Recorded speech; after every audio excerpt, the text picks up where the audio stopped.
Noisy Pixel.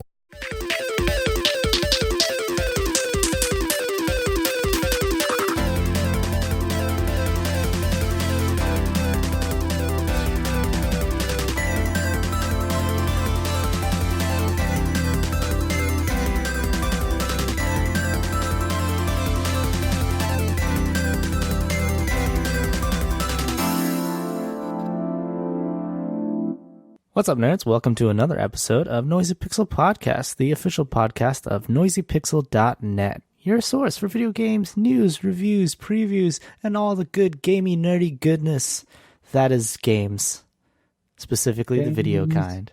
I'm your host, Brian, and today I am joined by our good friend, Victor Aparicio. Be careful cleaning your Chemex. It can explode in your eyes. What is a Chemex? A Chemex is a wonderful device. It's kind of shaped like a lab beaker where you make various chemicals to take over the world with. Poisonous, very poisonous. Are you making meth again? But instead it just makes coffee, which is its own type of drug that everyone agrees is good for us. The good kind of drug that's legal to sell. I just go out on the streets and sell loose coffee beans. You want to buy a dime bag of some Brazilian roast? Get out of here, man. I'm going to call the cops. Shuffles away. Okay, cool. Well, anyways, let's just gotta dive right in with what we've been playing. So what do you play, Victor? What you been up to since the last one? I'm finishing up my fantabulous review for the Blackout Club, which is if you were here last week, but not here last week at the same time, because you walk the ethereal plane of the in-between world. The Blackout Club is a 4-player co-op game where you just roll around in this neighborhood thinking like, what's going on here? This is a mystery. Let me tell you what the mystery is. The mystery is your freaking friend's gone, who's on the verge of cracking this mystery wide open, and then she gets kidnapped. And then you realize all the adults are acting weird because they're all possessed and mind controlled. And then they're like, why is that happening? And it turns out there's freaking tunnels upon tunnels of these weirdos that can't see but can hear you very well, and they mind control stuff, and it's crazy, and you got to figure it all out. And it's one of those horror co-op games, so it's very fun. Well, it ended up being fun because before I was just like, this game is lame-o to the max. You just walk back and forth and hit F on things, and then it's like you're done, and I'm just like, what is this? But it really opens up, so look for that review on the 29th, Monday. It was a Monday, yes. So nice. I've been playing that and just getting my good old classic retro on, and by that I mean trying to beat a game on my cell phone that I've already beaten like 7 or 8 or 9 times. Now, what game is that? Final Fantasy VII.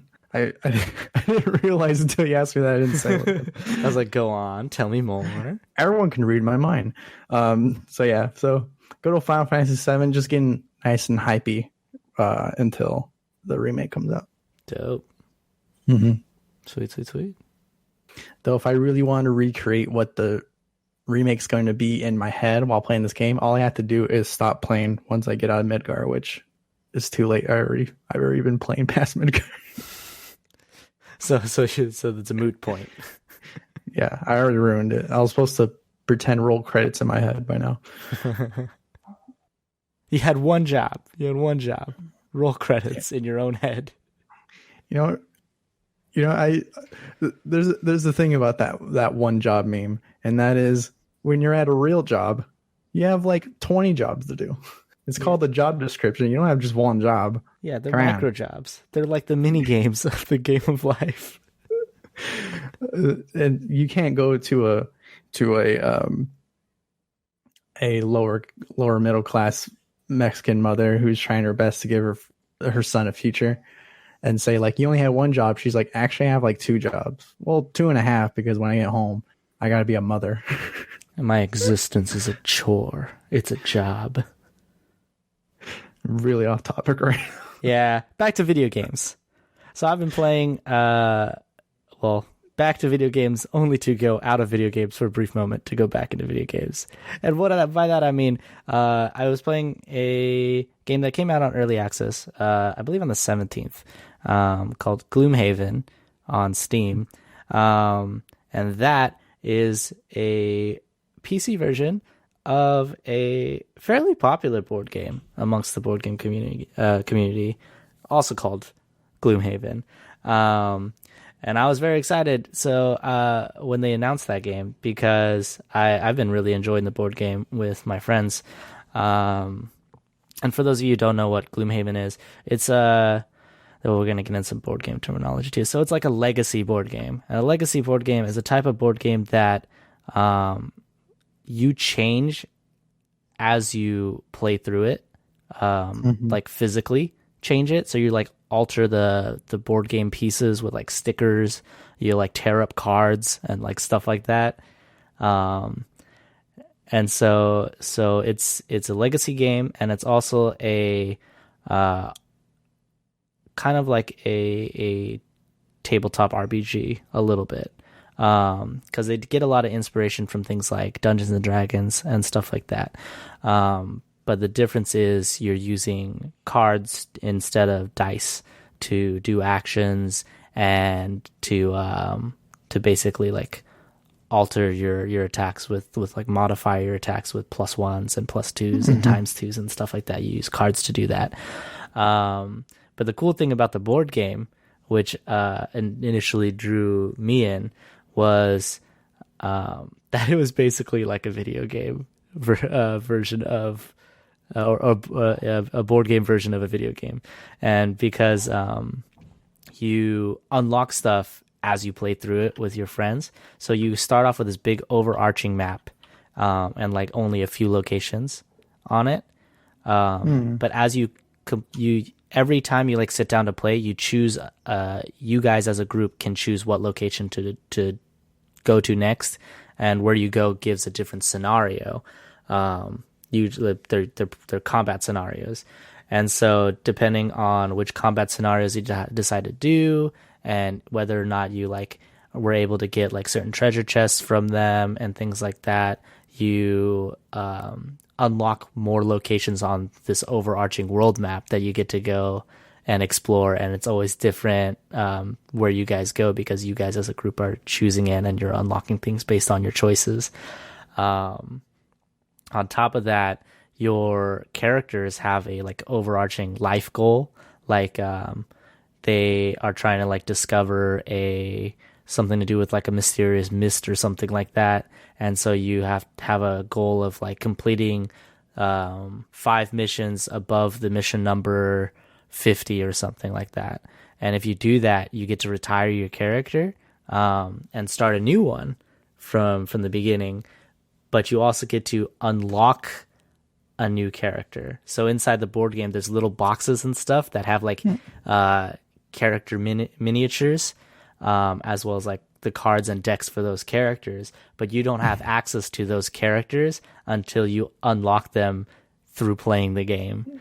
So it's very video game like in that sense. So there's like there's like little icons. There's no description. So we don't know what those characters are because we haven't like looked into it. And the Gloomhaven community has been pretty good about not spoiling the game, because they for legacy games in general, a lot of board game people encourage people to discover it for themselves, which is awesome. And so this game, like, it takes a really long time to play, because like each mission scenario can take between like an hour to an hour and a half, and there's a lot of them to go through. Like, I still haven't retired my character, and we've played maybe like for on and off maybe a good like half a year. Jesus Christ. Yeah, so in that time only like one of us has managed to retire a character, because they had like an easy thing of only having to collect like a certain number of gold for their character before they retire or something like that. But yeah, Now going back to the video game version of it, the video game version, as it is in early access currently, is only single player. So it's not multiplayer. You don't get to play with your friends. Instead of only controlling one character, like each of you guys controlling one character, since it's single player, you control all the characters yourself. But the mechanics of the game on like movement, combat, and all that stuff is pretty much the same as the board game. So for those of you who are familiar with the board game, that would be it really easy. The game is really easy to get into because you already know what the rules are. The rules haven't changed on like combat and stuff like that. None of that's different. Even most of the cards are the same as well. And for those that haven't played the board game, like either they haven't had the money to invest in buying the board game because it costs like a bunch of money, like $100+ maybe $200. I don't know. I don't actually know how much it costs. It's my friends. But I remember looking it up, and I definitely know it's over $100. So it's a good point if you haven't bought the game but you do want to play like Gloomhaven. It's pretty good for a single player, because then you don't have to worry about getting friends together and like having a consistent group all the time. You can just play copious hours of Gloomhaven on Steam, which is nice. And the developers are constantly like adding stuff. They have a Discord going. The game at its current state, there's like a lot of features that aren't there yet. It's definitely very, very early access but it's playable and it's a lot of fun. There are differences from the board game, but yeah, I might write up a thing, a more detailed thing. So be on the lookout for that. But that's basically what I've been doing since I got it, and it's been a blast. Yeah, I definitely like that translation from a board game to video games. Like, it's not typically the kind of games I play. Like, I always feel like I'm only into like shooting games and making people just die left and right because I'm a psychopath and I drive cars really, really fast. But then like when I do have a chance to play those games, I'm just like, oh, and I'm so pleasantly surprised. And I play those games for like hours at a time. So yeah, it's a complicated life. Yeah, I have mixed feelings about like board game, video game, like crossover stuff. Because it's always like, it's not canon. It's not. It's always like kind of like an uncanny valley, but for games sort of thing.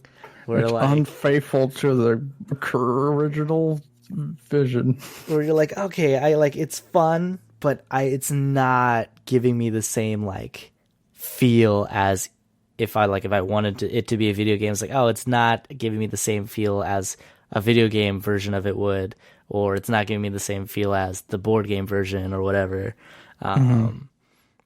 Because there's just something about like physically holding stuff and like doing actions and like conversing with people at a table that's very good for certain types of games.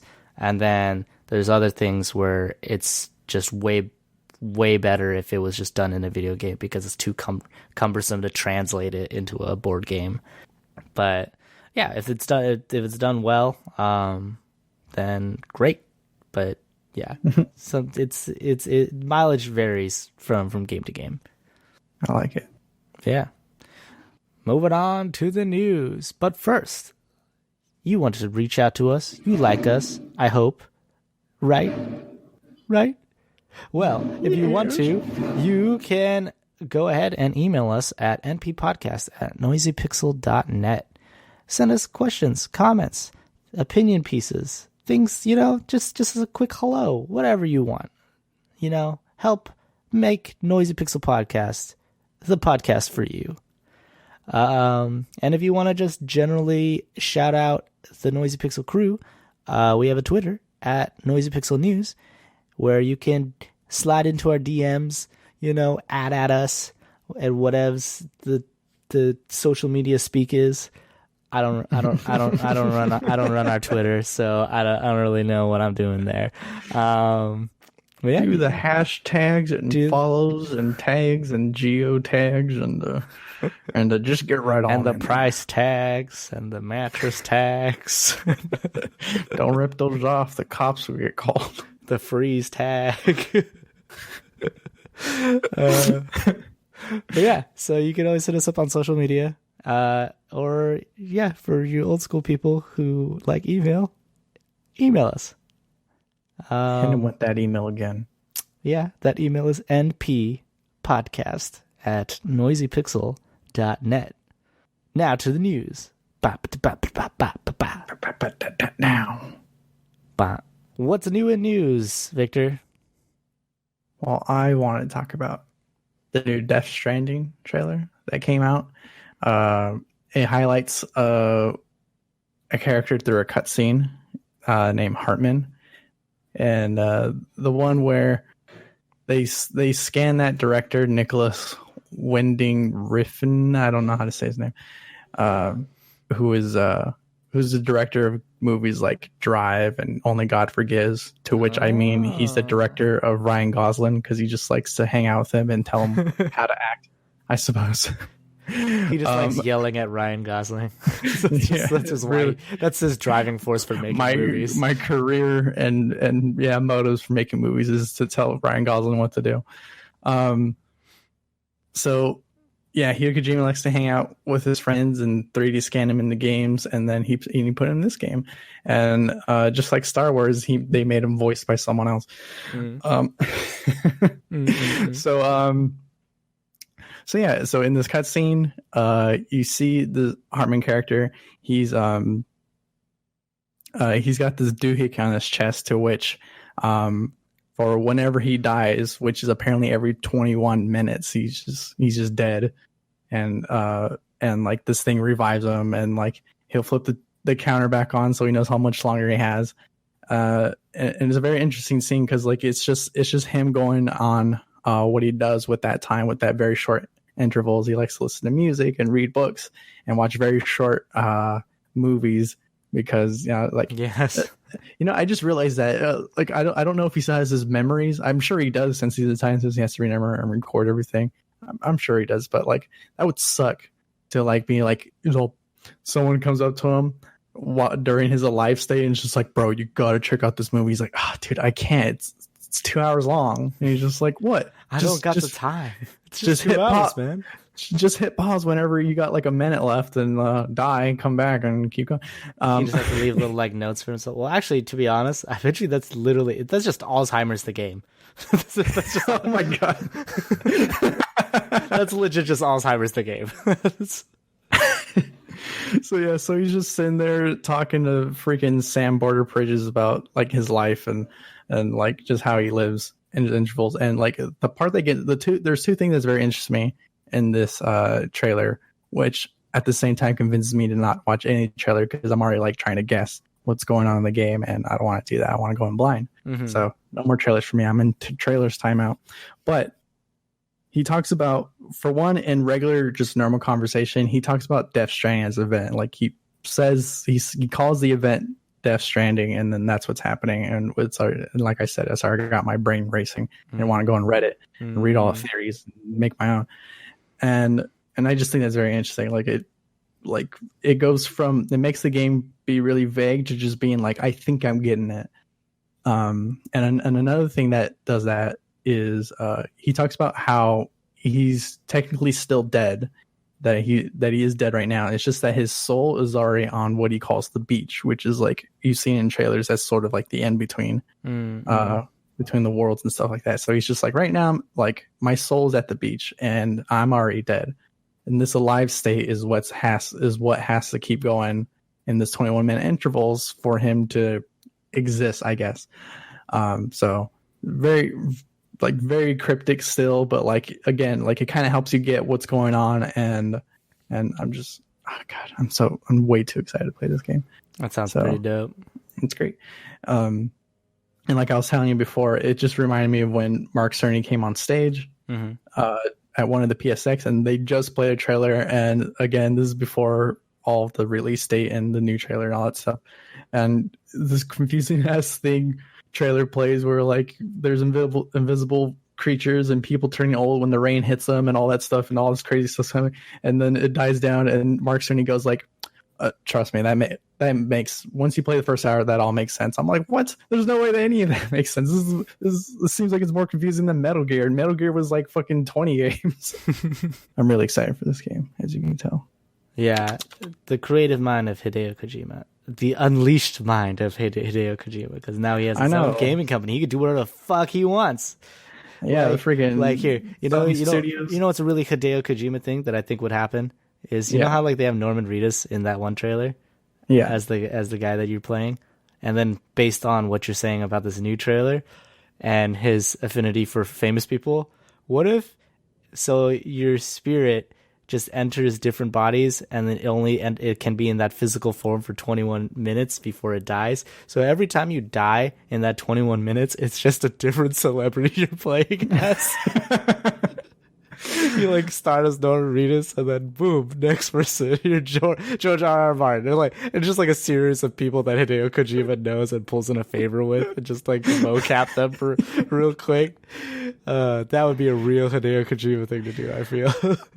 I was kind of hoping before the credits roll, like Sam Border just dies or something, and then when he wakes up, he's the real Norman Reedus. He just happened to take a nap in his trailer, and then like the director comes up and he's just like, "Come on, we got to keep filming The Walking Dead." He's like, "Oh yeah, I'll be right there." He's like, "Oh, the weird dream I just had." That would have been a pretty good trailer. We should do marketing for Death Stranding. Let's hit our boy up. Maybe he'll put us in the game too. All right, what else we got on this docket of news? Well, actually, speaking of Hideo Kojima, just a quick one. It's not really like news, and it's one of those like, look at this funny thing that someone famous tweeted. So apparently, Hideo Kojima has gone on record to say, quote, "The easiest way to make money is to make a game where everyone is on an island trying to shoot each other. I don't want to make that." That's right. I remember that. And I cracked up because then it started thinking, I was like, oh man, like one, yes, obviously stab at battle royales, but I'm like trying to think of like other games that people are on an island trying to shoot each other. And then the first thing that came on mind was like Dead Island. I'm like, yeah, Dead Island was not a very good game. Just Cause. Sometimes they're on the island. Yeah. I love it. That makes me laugh so much. Like I want to imagine all the directors of those types of games, and like there's probably like a handful of them that look up to Hideo Kojima. Is like, oh man, he's so innovative with his like game mechanics and all that stuff. And then they hear him say that, he just shits on their work. And they're just all bummed out for the rest of the day. They're like, oh. Can you imagine if like just some video game companies are just like, I don't want to do this anymore. they just close down. They just made fun of me. It's like, my hero made fun of me. I don't want to do this anymore. Just go home. Just close off the servers. Yeah, a bunch of gamers are having the best time of their life, and then shut it all down. Off. Mid-match, Fortnite just crashes. It's all gone. Press releases that are just like, it's just like, I bet you're all wondering why the servers are off. They don't even mention Hideo Kojima. They're just like, due to unforeseen circumstances, we decided to shut down Fortnite. That's right. I forgot about the PR talk. Yeah, they got to PR talk their way out of it, you know. But we all know, deep down, we all know. So yeah, keep an eye out. If any video game company that makes a game where people shoot stuff on an island shuts down within the next like week or so, we all know it's because of Hideo Kojima's tweet. It's not any other reason. Very powerful tweets. Powerful tweets. Moving on to actual game news. Another thing that I'm excited for. Pillars of Eternity Complete Edition is gonna be on Switch next month. Very exciting.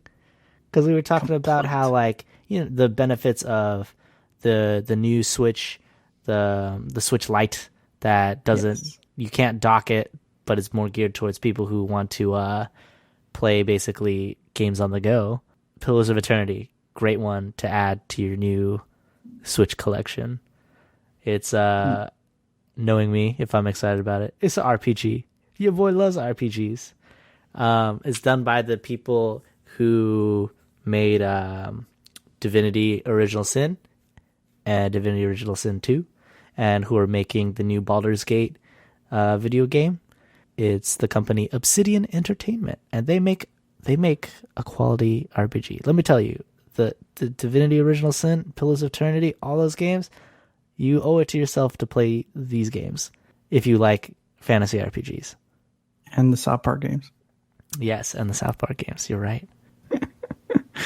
Brian, this whole time you were talking, I was trying to imagine how you play mobile games. Do you like lay on the couch with your feet kicked up, or like are you sitting? How I personally play. Yeah, how do you play like handheld games or the Switch?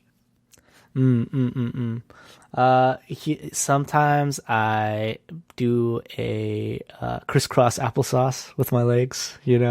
On the floor, on my bed, on the couch, and then there's always some sort of hunched over position as I'm hunched over my Nintendo Switch. Every time I hear people crisscross applesauce, I get I can't do it. It's like I'm so not flexible. I need to exercise or something. Gotta switch. It just hurts. Again, at PSX, the Hideo Kojima panel where he came out and talked about the game, and that's when they showed the trailer. We all had to sit on the floor, and I was fidgeting like literally every not even every second, like less than that. Like I could not stop moving. It's like a school assembly in elementary school. The people behind me felt sorry for me because like I was just like I can't do it, and then they scoot it back so I can lay down. Yeah, that's very nice, but it was also like very awkward because like all I had to do is look up and like they're right behind me, and I'm like oh god. Yeah, the proper handheld video game posture is always hunched over. Yeah. Because you gotta be, you're ingrained in in what you're doing. The screen has to be roughly maybe a hand size away from your face as you're playing the game, hunched over, And then whether you're, sitting on a couch upside down with your legs up, or right side up with your legs on the coffee table, or, flat, there's a lot of postures. But the main important thing is that your neck hunched over, hand width away from your screen, getting into your business. That's the handheld way. That's my one. I sit down on couches and hunch over like crazy. So I agree. And then you get up and you just feel like Quasimodo, and you're just like, oh God, what did I do? So I like this for 6 hours. Why does my neck can't move? Oh no. Wow. That's not good. Yeah, that's how it goes. That's calling the doctor status right there. So play mobile games responsibly. Do you mind if we move into Jablisky Minute? Dude, always ready to move into Jablisky Minutes. So sadly, on this episode of Jablisky Minute, there's no video uploaded at the time of recording. Very sad. Missed this Friday upload. I want explanations. So instead, what I'm going to do is I'm going to read answers. I'm going to read Tenacious D lyrics. Do you know the titles of all the songs from Pick a Destiny? I think so. Okay, so maybe I'll just read a little bit of lyrics. Bonus points to Brian if he knows the title of this song. Okay. Can't you see he's a man? Let me hear you applaud. He is more than a man. He's a shining golden god. If you think it's time to fucking rock and fucking roll, isn't that out of control? Isn't that like Classico or something like that? Yes. Bonus points to Brian. He guessed the song. Way to go. And you did it right at a good time when I'm going to start cursing some more. So there you go. Brian wins Jablisky Minute for the week. Yay. What do I win? You win a glorious, hearty pat on the back. One that Jack Black would give you. I feel like he would pat you pretty hard. Oh, that's nice. Yeah. Ooh, while we're in Jablisky Minute, since there's no video, but we're huge Jack Black and Tenacious D fans. For those of you who have not had the pleasure of enjoying a lot of Jack Black films, here are some of the best ones, in my opinion. Okay? School of Rock. School of Rock, very good. Tenacious D, The Pick of Destiny, movie about the band, great movie. Be Kind, Rewind, great movie. Oh man, I didn't know he was in that.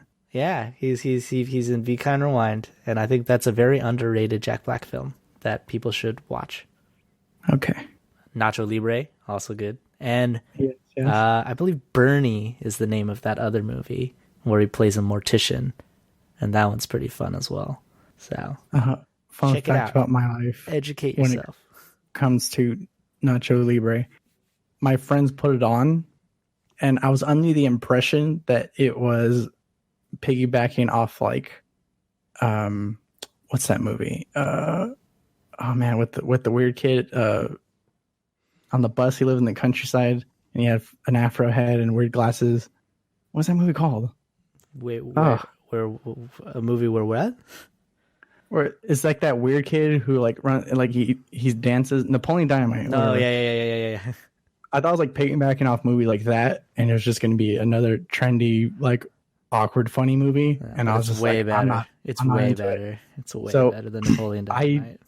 I deliberately turned my back to the movie, and I was playing this whole time. And two of my friends were like, "What's wrong with you?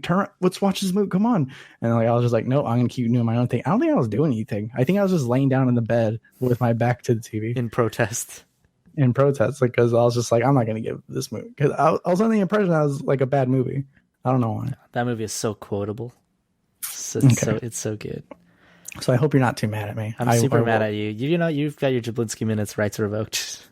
We need to get a new Jablinski Minutes host. You're not worthy. Like it's like $5 at Target on DVD. I'll go get it. Go. We should watch it.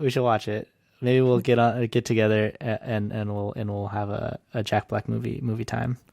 Yes. Here's what we'll do. Yeah, once like every other week, we'll just watch a Jack Black movie, and then that you haven't seen yet, and then you can give your opinion on it in the podcast for Jablinski Minutes. But we actually circling this back to video games. Speaking of Nacho Libre, so one of my fondest memories of Nacho Libre is when on the PS2 there's a game, I believe it's called it's like one of the WWE SmackDown games. It's got like Brock Lesnar on the cover. I forget which one it is, but you can customize and create your own like custom character in it.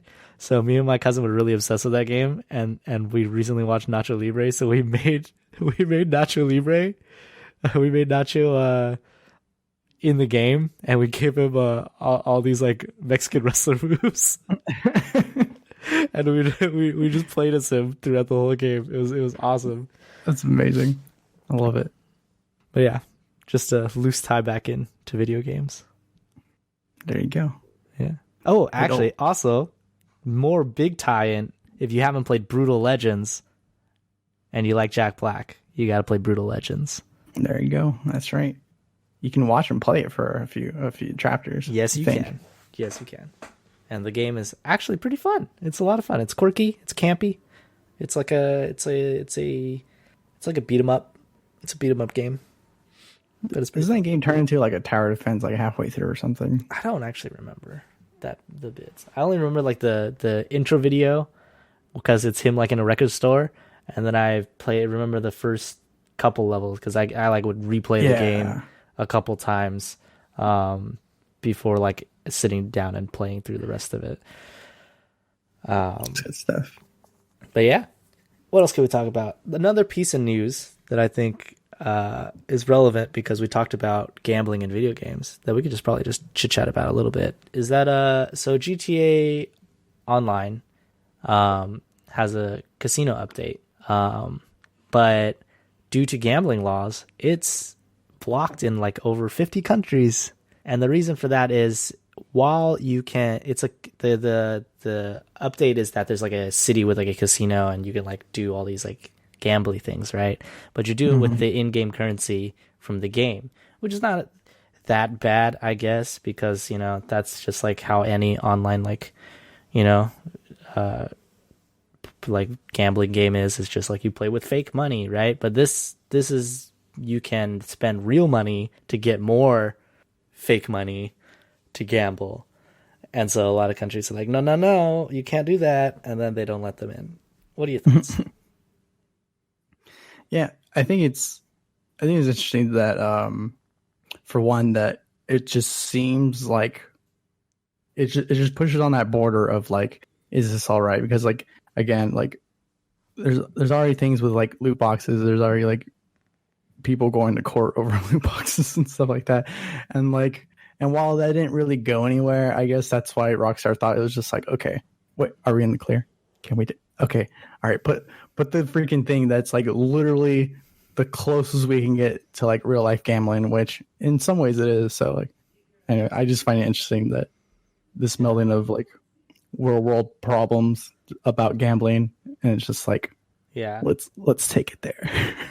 So what I find the funniest thing is that it's GTA that people are trying to like block, and it's getting blocked for gambling of all things. Oh, yeah. There's so much other shit in GTA 5 that's so morally questionable. But you got to think about the children. Like, You got to think about the children. it was like, oh, kids, sorry, you can't spend your mom's money on fake video game money to play casino games, but go ahead and beat up this hooker. Like, Yeah, there's no real money being spent beating up that hooker. You know, like it's not real until real money's involved. You know. Yeah. like that's a lot of parenting. It's just like it's whatever my kid does is not my problem until it involves me. Brian. Yeah. Oh, it's just too real. I had to mull it over for a second. Oh no. But no. Yeah, it's very strange. Like I don't know. I guess that aspect of it is just a real big problem, because there was like a story recently about like, because I never think people spending real money of like their parents' money is like a real issue, because like I would think there would be like some sort of built-in like, hey, cut it out. I mean, I know there are shady developers and publishers that don't care, but you would think like the Apple App Store or something like that would like do something about it. And it turns out that's like never the case. There's like, it's so easy to spend like $300 in one day and like a one fell swoop, like in a couple of buttons, like it's just gone. So I guess when it comes to that aspect, it's just like, it's like these kids, it's like they like to talk about it like these kids are in danger of like, you know, ruining their lives through games, because that's what gambling does. And then, but I also like the underlying connotation. It's just like, this kid's about to spend all my money I was going to use to fucking buy him a school backpack. Yeah, that's the main thing. It's not a fear of gambling that's the actual issue here. The real issue here is they don't want their kids spending all their fucking money. I mean, there is that morality issue, which is being like, why are you given the option to spend money when you know there are kids involved? Like, ideally, Rockstar can hide behind the ESRB rating of like, this is mature. Like, there's not supposed to be kids. It's like Rockstar, who are you kidding? You know, there's like 1 billion kids on here. It's like probably the majority demographic is kids underage that can't play your games. So yeah, I think there's some companies that actually do like an upper spending limit on like what you can spend in real money on a video game. I forget what companies actually do it. I just remember reading an article where they were like, yeah, you can't spend more than like $100 a day or something like that. Which I'm like, that's nice. I feel like we can go lower. Like maybe like $20. I don't know. Like, you know? Yeah. I know during the Xbox 360 time, there's a cooldown rate. Like when you buy excessively, like when you're in the purchase screen, like more than 2 or 3 times, I think it stops you for like an hour or something like that. I'm not sure what it is on the Xbox One, but I just feel like those are like somewhat easy like detractors from spending a lot of money. It's just like it's like maybe add an extra screen or two when it's like over $50 or something. It's just like, are you sure you want to spend $50? Like, this is 50 real dollars, kid. Are you sure? Like, I just like the idea of like additional screens that mock children. Or it's just additional screens of other things you could spend $50 on, just to give you perspective. Like what I used to do for like helping myself budget was just measuring everything in Jack in the Box tacos because I really liked Jack in the Box tacos. I remember that. Yeah. So he was like, "Oh yeah, $50? That's 100 Jack in the Box tacos, my man. You sure you want to spend that much money?" God damn it! You should be paid for talking about Jack in the Box, because every time you mention Jack in the Box, I want to go back. But the last time that happened, some man at the window yelled at me. That's right. Oh man, you could DoorDash Jack in the Box to yourself. I don't. I'm so cheap that I don't like the extra. It's true. At that point, you're just like, why would I? If I'm buying cheap, why would I? Yeah, DoorDash. Yeah, I'm already Jack in the Boxing. Does it sound like I can get 5 more tacos with the delivery? That's true. 12 tacos. Yes. Yeah. Well, anyways. But yeah, I know data collection is an issue right now, but I don't know what's stopping platform holders, not the publishers, from being like, okay, let's if you're a master account, if you're a PSN master account, let's verify that you can handle a master account by put in your driver's license or whatever. And if you're over 21, we won't stop you from doing anything because you're an adult. But if you're not, we're gonna have all these safeguards and extra screens that says hey, you're spending money. Yeah. Are you sure? Yeah, that's they already have your credit card information. So why not just put your driver's license number in there? You might as well. Yeah. It's added benefit. So yeah, if the ESRB rating is rated M for mature, then you gotta type in your driver's license to buy stuff for it. I mean, that's controversial, but a lot of people get mad. But I'm for it. We're just spitballing ideas, man. We got to come to a solution here. I'm just so Republican about it. I'm just I'm of age. Why would I care? If I want to be broke playing video games, that's my choice. Big Brother's spying on me. Why do I care? I have nothing to hide. Yeah, I have nothing. If you got nothing to hide, then they can spy all you want. And then someone else would if you want to see my dick through a webcam, that makes you gay.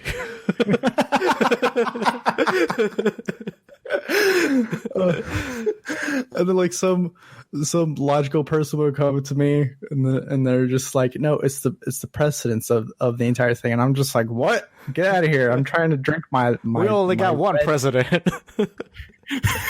I'm trying to drink my triple IPA. Get out of here, kid. Anyways, on that note, I think we're good to wrap up this podcast. So once again, thank you everybody. This has been the Noisy Pixel Podcast. As always, thank you for listening, and feel free to hit us up. You know where to reach us, but if you forgot in that 30-minute span since I mentioned it last time, you can email us at nppodcast@noisypixel.net or hit us up on Twitter @noisypixelnews. Be sure to check out the website. There's a lot of cool stuff on there.